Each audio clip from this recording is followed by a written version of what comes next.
رات میرے بابا نے وارث ماموں کو گھر بلایا اور ان سے کہا کہ ہم چاند کی شادی کرنا چاہتے ہیں, آپ اس سے پوچھ دیں کہ اگر کسی کو پسند کرتے ہو تو ہم اس کی شادی اس سے کر دیں, ہم جو ہے نا وہ اس کی مرضی کے خلاف نہیں جائیں گے. تو میں نے ان سے کہا کہ آپ ایسا نہیں کر پائیں گے. انہوں نے کہا کہ نہیں ہم کر سکتے ہیں.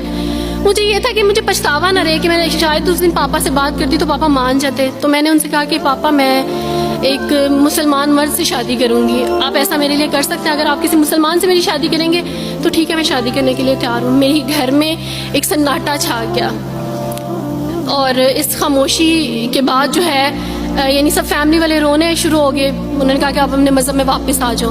لیکن یہ ہے کہ میں دین اسلام قبول کر چکی تھی. آپ یقین جانیں جس طرح لوگ مختلف ہیں اسی طرح ان کے مسائل بھی مختلف ہیں. مجھے مینٹلی بے انتہا ٹارچر کیا گیا. مینٹلی مجھے یعنی اس چیز کا احساس دلوایا گیا کہ ماما پاپا روتے ہیں. میرے پاپا نے آپ یقین جانیں خود کو پھانسی لگانے کی کوشش کی میری آنکھوں کے سامنے. میری ماما نے خود پہ پیٹرول ڈال دیا اور خود کو جلانے کی کوشش کی میری آنکھوں کے سامنے. اور میں اپنے روم میں بیٹھی یہ کہتی تھی کہ اللہ اگر میں حق پہ ہوں نا تو میری فیملی کو کچھ نہیں ہونا چاہیے. پھر بہرحال مجھے میری فیملی سے نکال دیا گیا یہ اس ڈر سے کہ میری وجہ سے دوسرے بہن بھائی بھی اس راہ پہ نہ چلے جائیں. اور وارث ماموں کو بلا کے مجھے گھر بھیج دیا گیا, ان کے گھر بھیج دیا گیا. جب میں گھر سے آ رہی تھی تو وارث ماموں نے کہا کہ بیٹی اگر آپ کا کوئی سامان ہے تو آپ لے لیں. تو میں نے ان سے کہا کہ اس گھر سے صرف ایک ہی چیز میرے ساتھ جا رہی ہے اور وہ ہے میرا نام جو ماما پاپا نے مجھے دیا تھا. میں چاند رات میں پیدا ہوئی تھی اس لیے انہوں نے میرا نام چندہ رکھا تھا. بس وہ نام لے کے آئی. آپ یقین کریں ہمیں کہا جاتا ہے جبرن اسلام قبول کیا جاتا ہے. اسلام قبول کرنے کے بعد وہ جبر کیا جاتا ہے کہ آپ سوچ بھی نہیں سکتے. آپ کو اپنے ماں باپ سے ہی ملنے نہیں دیا جاتا, آپ کو اپنے ہی چھوٹے بہن بھائیوں کے پاس نہیں جانے دیا جاتا. آپ میں ہاسپٹل میں تھی ڈیلیوری کے ٹائم.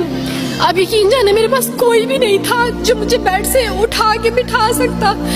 ایسے موقع پہ مجھے اپنے اپنوں کی ضرورت تھی, لیکن میرے اپنوں کے جبر نے میری ماما کو مجھ سے دور رکھا, میرے بہن بھائیوں کو. میرے کرسچن کولیگس نے ہی میری فیملی کو پریشرائز کیا کہ اس کو فیملی سے نکال دیں کیونکہ اگر آپ اس کو ملیں گے تو مزید لوگ بھی عبدالوارث کی طرح چندہ کی طرح اسلام قبول کریں گے. میں نا ہاسپٹل میں لوگوں سے کہتی تھی کہ مجھے بیڈ سے اٹھا کے بٹھا دیں, سیزیرین کے بعد میں اٹھ نہیں سکتی, میرا بیبی رو رہا ہے, کوئی مجھے بیبی پکڑا سکتا ہے. آئیڈیا ہی نہیں تھا ہاسپٹل میں کیا کیا لے کے جاتے ہیں. میرے پاس ایک ایسا دوپٹہ نہیں تھا جو میں چینج کر سکتی. ایسے موقعوں پہ آپ یقین جانے آزمائش اور جبر اسلام قبول کرنے کے بعد ملتا ہے.